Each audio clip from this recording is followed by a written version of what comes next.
पहले नासा, रूस और चीन और अब भारत जो चांद को अपनी मुट्ठी में करना चाहती है पूरी दुनिया। और क्या है चंद्रमा से जुड़े वो डार्क सीक्रेट्स जिन्हें स्पेस एजेंसीज हमसे छुपा रही हैं। जानेंगे धरती से चांद तक के इस रोमांचक सफर के बारे में। चांद से जुड़े ऐसे तो कौन से रहस्य हैं जिनसे पर्दा उठाते ही हमारा चांद को देखने का नजरिया ही बदल जाएगा। जानेंगे पृथ्वी से चांद तक के इस रोमांचक सफर की कुछ खास बातें। तो जल्दी से अपनी कुर्सी की पेटी बांध लीजिए और पूरा वीडियो जरूर देखिए। दोस्तों, चांद हमारी पृथ्वी से 3,84,400 किलोमीटर दूर है और अगर हम सीधा रास्ता पकड़ते हैं तो इसी के आसपास डिस्टेंस में ही हम चांद की सतह पर पहुंच जाएंगे। जबकि भारत के चंद्रयान 3 के रास्ते से हमें चांद पर पहुंचने में 42 दिन लगेंगे, क्योंकि चंद्रयान 3 ने चंद्रमा की तरफ जाने का अंडाकार रास्ता चुना है, जिसमें वो पहले पृथ्वी के चक्कर लगाकर चांद की एक लंबे रूट से बढ़ेगा और फिर चांद के भी चक्कर लगाकर लैंडिंग करेगा। हालांकि ये रास्ता काफी किफायती तो है, लेकिन उसमें हमें एस्ट्रोनॉट के लिए बहुत खाना, ऑक्सीजन और पानी की जरूरत पड़ेगी, जिसे स्टोर करने के लिए बड़ा स्पेसक्राफ्ट चाहिए होगा। और इस रास्ते से जाने पर 30 लाख किलोमीटर की दूरी तय करके हम काफी थक भी जाएंगे। इसलिए चलिए हम अमेरिका और रूस वाले सीधे रास्ते से ही चांद की तरफ चलते हैं और इस रास्ते से हमें चांद पर पहुंचने में 4 से 5 दिन लगेंगे। जब स्पेसक्राफ्ट का लैंडर आपको चांद पर उतारेगा तो बाहर आने के लिए आपको सबसे पहला अपना स्पेस सूट पहनना होगा, क्योंकि चांद पर काफी पतला वातावरण है और इसमें ऑक्सीजन मौजूद नहीं है। इसी वजह से सांस लेने के लिए आपको बंद स्पेस सूट के पीछे लगे ऑक्सीजन सिलेंडर का सहारा लेना होगा। स्पेस सूट पहनने के बाद जब आप चांद की सतह पर कदम रखेंगे तो खुद को काफी हल्का महसूस करेंगे। दरअसल चंद्रमा का गुरुत्वाकर्षण पृथ्वी से 6 गुना कम है, इसलिए अगर पृथ्वी पर आपका वजन 60 किलोग्राम है तो चांद पर यह सिर्फ 10 किलोग्राम ही हो जाएगा। इसी वजह से पहली बार चांद पर कदम रखते ही शुरुआत में आपका बैलेंस बिगड़ेगा और आप चलने के बजाय उछलते हुए नीचे भी गिर सकते हो। इसलिए चांद की सतह पर संभल कर कदम रखना जरूरी है। खैर, अब चांद की सतह की बात करें तो यहाँ पृथ्वी की तरह सीधे रास्ते नहीं बने हुए हैं, बल्कि चांद की सतह ऊबड़ खाबड़ है और यहाँ जगह जगह पर चट्टाने, पहाड़ और बड़े बड़े क्रैटर यानी गड्ढे हैं। चांद पर ये गड्ढे अरबों सालों से गिर रहे उल्कापिंडों की वजह से बने हैं और ये 1 सेंटीमीटर से लेकर 2500 किलोमीटर तक बड़े हैं। वही चांद की मिट्टी यानी कि लूनर सॉइल बिल्कुल ज्वालामुखी से निकलने वाली राख जितनी पतली है और इसका रंग भी पृथ्वी की मिट्टी से ज्यादा डार्क, बिल्कुल सीमेंट की तरह होता है। इस मिट्टी में खुरदरापन न होने की वजह से आप जैसे ही इस पर कदम रखेंगे आपके पैरों के निशान बन जाएंगे, जिस वजह से चांद पर सबसे पहले कदम रखने वाले एस्ट्रोनॉट नील आर्मस्ट्रॉन्ग और बल्ज एल्ड्रिन के पैरों के निशान आज भी मौजूद हैं। अब चांद की खूबसूरत जमीन देखने के बाद साथियों, आप अपनी नजरें जब ऊपर की तरफ करेंगे तो आपको हमारी पृथ्वी भी दिखाई देगी। जी हाँ, जैसे पृथ्वी पर चांद का उदय होता है वैसे ही चांद पर भी पृथ्वी का उदय होता है। बस फर्क इतना है कि पृथ्वी से देखने पर चांद काफी छोटा लगता है और चांद से देखने पर पृथ्वी बहुत बड़ी दिखाई देती है और यहाँ से धरती की खूबसूरती देखकर आप मंत्रमुग्ध हो जाओगे। अब अगर आप चांद के उत्तरी ध्रुव पर लैंड करोगे तो आपको अपने आसपास भूतकाल में फैले हुए स्पेस मिशन के स्पेसक्राफ्ट और सैटेलाइट के टुकड़ों के साथ प्लास्टिक बैग में भरा हुआ कूड़ा भी दिखेगा। ये कूड़ा नासा के उन 12 एस्ट्रोनॉट्स ने फेंका है जो चांद पर जा पाए। दरअसल इन बैग्स में इनका मलमूत्र और खाने के रैपर्स वगैरह का वेस्ट है। वहीं अगर आप चांद के दक्षिणी ध्रुव पर उस जगह उतरते हैं जहां 4 साल पहले चंद्रयान 2 क्रैश लैंड होकर गिरा था, तो वो आज भी आपको उतनी बुरी कंडीशन में नहीं मिलेगा, क्योंकि क्रैश लैंड होने के बाद ना तो वो बारिश और ना ही तूफानी बवंडर से रूबरू हुआ है। इसलिए अगर आप उसे अपने स्पेसक्राफ्ट में फिट करके पृथ्वी पर वापस ले आए तो उसे ठीक करके वापस भेजा जा सकता है।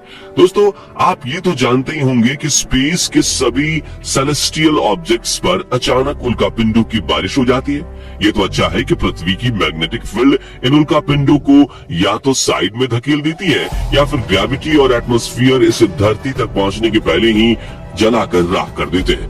लेकिन चांद की मैग्नेटिक फील्ड पृथ्वी के मुकाबले काफी कमजोर है। इसकी ग्रेविटी भी कम है और यहाँ घना वातावरण भी मौजूद नहीं है। इसी वजह से चांद पर लगातार उल्कापिंडों की बारिश होती रहती है। ऐसे में कोई भी उल्कापिंड गिरकर आपको पल भर में मौत के घाट उतार सकता है। इसलिए आपको उल्कापिंडों पर नजर लगाए बैठे कमांड सेंटर के वैज्ञानिकों से लगातार संपर्क बनाए रखना होगा। अब अगर आप सोच रहे हैं कि आप अपने किसी दोस्त या फिर लाइफ पार्टनर को चांद पर साथ लेकर जाकर गप्पे लड़ाते हुए अपने मून मिशन पर काम करें, तो आपको बता दें कि ऐसा मुमकिन नहीं है, क्योंकि चांद पर वातावरण न होने की वजह से साउंड वेव ट्रैवल नहीं कर पाती। यानी कि अगर आप अपने साथी को कुछ बोलेंगे तो वो आपके होंठ हिलते हुए तो देखेगा, लेकिन आपकी आवाज नहीं सुन पाएगा। इतना ही नहीं, चांद पर आपको अपनी आवाज तक नहीं सुनाई देगी, मानो जैसे मोबाइल की तरह किसी ने आपको भी साइलेंट मोड पर डाल दिया है। हालांकि एस्ट्रोनॉट चांद पर एक प्रेशराइज्ड स्पेस सूट पहनते हैं, जिसमें साउंड वेव को ट्रैवल करवाने के लिए नाइट्रोजन और ऑक्सीजन की मदद से कृत्रिम वायुमंडल बनाया जाता है। साथ ही इन्हें एक माइक्रोफोन वाली हेडफोन पहनाई जाती है, जिसके जरिए ये अपनी साथी और कमांड सेंटर की आवाज सुन सके और जवाब भी दे सके। अब दोस्तों, चांद पर अपने काम को पूरा करके जब आप सोने जाएंगे तो सुबह आपको सूरज की रोशनी नींद से नहीं जगाएगी, क्योंकि चांद को अपनी धुरी पर घूमने में 28 दिन लगते हैं, जिस वजह से चंद्रमा पर एक दिन 14 दिन का होता है और 14 दिन की रात होती है। यानी कि वहाँ एक दिन रात पृथ्वी के 28 दिन के बराबर होता है। ऐसे में अगर आप दिन के समय चांद पर गए तो 24 घंटे ही आपके आसपास उजाला होगा और सोने व जागने के लिए आपको पृथ्वी के समय का इस्तेमाल करना होगा, क्योंकि आपका शरीर उसी तरह से काम कर पाएगा। बता दें कि अंतरिक्ष में गए सभी astronauts omega speedometer professional watch पहनते हैं, जिसमें वो रात का अलार्म लगाकर सोते हैं और सुबह अलार्म बजते ही उठ जाते हैं। साथियों, एक और बड़ी दिक्कत है कि रात के समय चांद का तापमान -130 डिग्री तक पहुंच जाता है, जबकि दिन के समय यही तापमान 120 डिग्री सेल्सियस तक बढ़ जाता है। वैज्ञानिकों द्वारा की गई खोज के मुताबिक चांद के हर हिस्से का तापमान अलग अलग होता है और इसमें से सबसे खतरनाक जगह पर चांद के दक्षिणी ध्रुव में मौजूदा डार्क साइड। आपको बता दें कि चांद के इस इलाके में काफी बड़े बड़े गड्ढे हैं और कई अरबों सालों से यहाँ सूरज की रोशनी नहीं पड़ी है। इसलिए इन क्रैटर्स का तापमान -230 डिग्री तक पहुंच जाता है। इतने कम तापमान में स्पेसक्राफ्ट के उपकरण काफी ठंडे पड़ जाते हैं और कुछ तो इस तापमान की मार झेल नहीं पाते।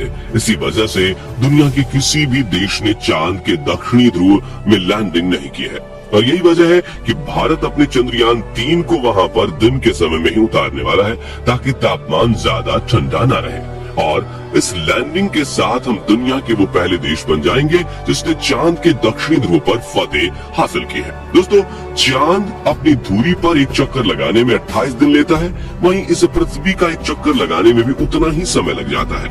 इसलिए हम चांद का सिर्फ एक हिस्सा आज तक देख पाए हैं और अगर आप चांद के पिछले हिस्से के अंधेरे वाले इलाके पर पहुंच गए तो आपके साथ काफी खौफनाक चीजें हो सकती हैं। बता दें कि चांद पर कई सालों से रिसर्च कर रहे कुछ वैज्ञानिकों का ये भी कहना है कि भूतकाल में वहाँ कोई एलियन सभ्यता बसी थी और आज भी चांद के डार्क जोन में एलियन मौजूद हो सकते हैं। हालांकि आज तक किए गए सभी मून मिशन में हमें उनकी मौजूदगी का कोई पुख्ता सबूत नहीं मिल पाया है, लेकिन अब चांद के इस रोमांचक सफर को यही पूरा करके अपने स्पेसक्राफ्ट में बैठकर पृथ्वी पर वापस लौट आते हैं और ये जानने की कोशिश करते हैं कि वैज्ञानिकों को चांद में इतनी दिलचस्पी है क्यों। तो इसका मुख्य कारण ये है कि आज से 450 करोड़ साल पहले जब एक ग्रह पृथ्वी से आकर टकराया था, तब पृथ्वी का एक हिस्सा टूटकर धरती से 4 लाख किलोमीटर दूर चला गया और पृथ्वी की परिक्रमा करने लगा, जिसे हम चांद के नाम से जानते हैं। इसी वजह से इसके क्रस्ट में पृथ्वी की तरह ही कई महत्वपूर्ण खनिजों की मौजूदगी हो सकती है। वही चंद्रयान 2 ने चांद की सतह पर वाटर आइस और हाइड्रोक्लिल्स के रूप में पानी की खोज की है, जो इंसानों के जीवन के लिए काफी जरूरी है। इसके अलावा अंतरिक्ष में चांद ही पृथ्वी के सबसे करीब है इसलिए भविष्य में वहां जाकर बसना हमारे लिए काफी किफायती साबित होगा। वहीं यहाँ पर हम एक लूनर स्टेशन भी बना सकते हैं। इन्हीं कारणों की वजह से सभी स्पेस एजेंसीज चांद में सबसे ज्यादा दिलचस्पी दिखाती हैं। तो दोस्तों, अगर भविष्य में मौका मिले तो क्या आप चांद पर जाकर बसना चाहेंगे या नहीं? कमेंट करके जरूर बताइए। और वीडियो जरूर पसंद आया होगा तो जल्दी से इसे लाइक और शेयर करके हमें सपोर्ट कीजिए। साथ ही जानकारी से भरपूर ऐसी रोमांचक वीडियोस देखते रहने के लिए हमारे चैनल को सब्सक्राइब और फेसबुक पेज को फॉलो जरूर करें। धन्यवाद।